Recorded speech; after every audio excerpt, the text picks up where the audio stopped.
Hello viewers, কেমন আছেন সবাই? রিতাস প্যারাডাইসে আজকে 30 কিলোমিটার্স লং ভিডিও নিয়ে হাজির হলাম।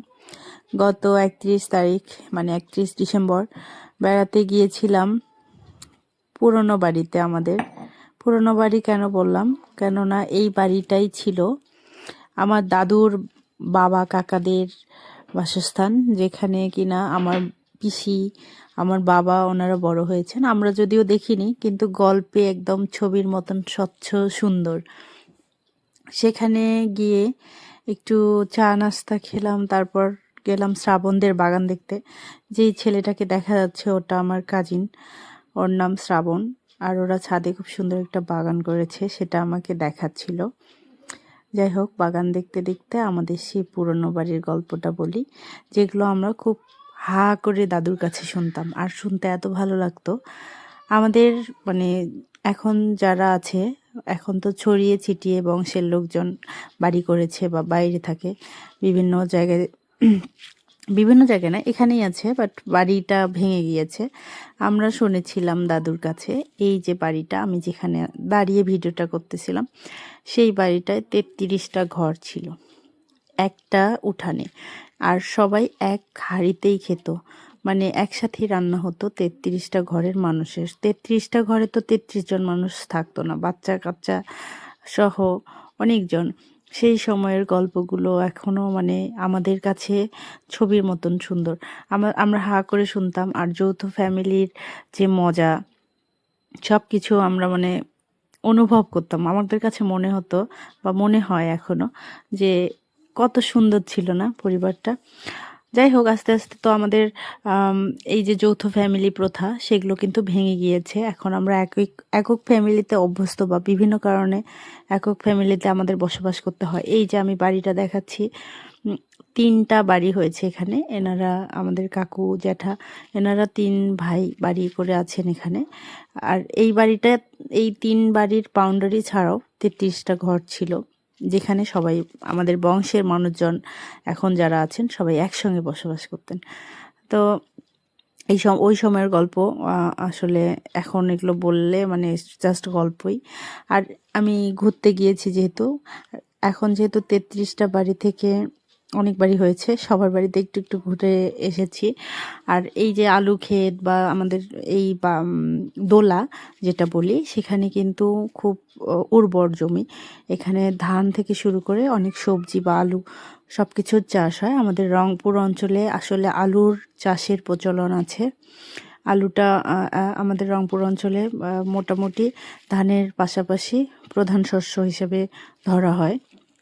শস্য বলবো না, এটা তো শস্য না, সবজি বলা চলে, বাট আলুর চাষ অনেক বেশি হয়। এছাড়াও অন্যান্য সবজির জন্য এই জমিগুলো উর্বর। আমি যেটা দেখাচ্ছি এই জায়গাটাকে আমরা বলি দোলা।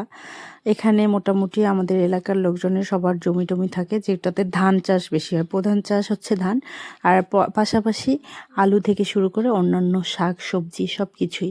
আর এই যে আমার যে বাড়ি, বাবার বাড়ি এলাকা বা শ্বশুরবাড়ি এলাকা, এই অঞ্চলটাতে শাক সবজি চাষেরও প্রচলন আছে। এখানকার শাক সবজি কিন্তু অনেক দূরের বাজারে গিয়ে বিক্রি হয়, যেটা পাইকারি কিনে নিয়ে যায়। আর এই যে দোলা বললাম, সেখান থেকে এখন আমি যে জায়গাটায় যাচ্ছি সেটা হচ্ছে ভিটা। এই ভিটা আমি কিন্তু এর আগেও দেখিয়েছি। এই ভিটাতে আমাদের মানে বংশের যে মানুষজন সবারই এক খণ্ড হলেও জমি আছে। কেননা এটা হচ্ছে আমাদের ওই যে পুরান বাড়ির গল্প যে বললাম, সেখানকার যিনি প্রধান ছিলেন তার একটা জায়গা ছিল, সেটা কিন্তু বিভিন্ন জনের মাঝে ডিস্ট্রিবিউট হয়ে এখন খণ্ড খণ্ড। বাট এখানে সবারই জায়গা আছে। এই যে বাগানটা দেখাচ্ছি, এটা হচ্ছে আমার বাবার সুপারি বাগান। এরকম যারা চাষ করার সময় পায় না, এরকম পাশে আরেকটা সুপারির বাগান আছে, ওইটা আরেক কাকুর। আর যারা আবার এখানে আছেন দুই তিনজন জ্যাঠা, যারা হচ্ছে এই কৃষি কাজ বা এই সবজি চাষ করেই তাদের জীবিকা নির্ভর, এবং ভালো চাষ করেন, লোকজন দিয়েও নিজেরাও পরিশ্রম করে। যাই হোক, এই যে ভিটা, এখানে সুপারির বাগান দেখালাম, তারপরে পেঁয়াজ থেকে শুরু করে আলু ভুট্টা বিভিন্ন সবজি চাষ করা হয়। এখন বলি ভিটা এই জায়গাটাকে কেন বলা হয়। ভিটা হচ্ছে তুলনামূলক উঁচু এবং উর্বর জায়গা, যে জায়গাটায় রোদ বৃষ্টি সব কিছুই মানে একটা চাষের উপযোগী জায়গা, যেখানে সবজি চাষটা মেইন চাষ করা হয়। আর এই যে জায়গাটা ছিল, এই জায়গায় যে আমি ৩৩টা ঘরের বাড়ির মানুষের গল্প বলেছি, সবার যে খাবারের জন্য সবজি চাষ, সেইটা কিন্তু হতো। ধান কিংবা সবজি, আহ, এই জায়গায় পোলাওয়ের চাল, তারপর মানে নিত্য প্রয়োজনীয় যে সবজি বা চাউল, সেগুলো কিন্তু এখানে চাষ হয়। এখন তো চাষের পাশাপাশি অনেকে হচ্ছে এটাকে জীবিকা নির্বাহ করেন। এই যে পেঁয়াজ দেখাচ্ছি, এই জ্যাঠা উনি মেইনলি কৃষিকাজই করেন। তারপরে আলু ক্ষেত, এই আলুগুলো কিন্তু চাষ করা হয়েছে, দেখা গেছে ম্যাক্সিমামটাই খাওয়ার জন্য। এগুলো হচ্ছে শখ করে চাষ করা আলু, দেখা গেছে খুব মজার ছোট ছোট যে লাল আলু, আমাদের রংপুর অঞ্চলে খুবই এটা প্রচলন আছে। আমরা শাল বিলাতি আলু বলি, অন্য এলাকায় কি বলে জানি না। তারপর লাপা শাক, কেউ ভুট্টা চাষ করেছে। যাই হোক, এই যে এই গ্রাম অঞ্চলে আসলে বা আমার বাবার বাড়ি এলাকায় আসলে আমরাই সবাই, আমি শুধু না, একবার হলেও আমরা এই ভিটাতে যাই। এখানে বিকালের দিকে রোদ পাওয়া যায়, আবার এই যে সবজি সমারোহ, এখান থেকে তুলতেও ভালো লাগে, দেখতেও ভালো লাগে। আমি তো গিয়েছি, সাথে আমার পিসিও ছিল, একসাথে ঘুরে ফিরে এলাম, আপনাদের সাথেও শেয়ার করলাম। কেমন লাগলো আজকের ব্লগটি জানাবেন। সবাই পাশে থাকবেন, ভালো থাকবেন, আর সবার আনকন্ডিশনাল সাপোর্টের জন্য সবার প্রতি অনেক অনেক কৃতজ্ঞতা। Thanks for watching, bye bye.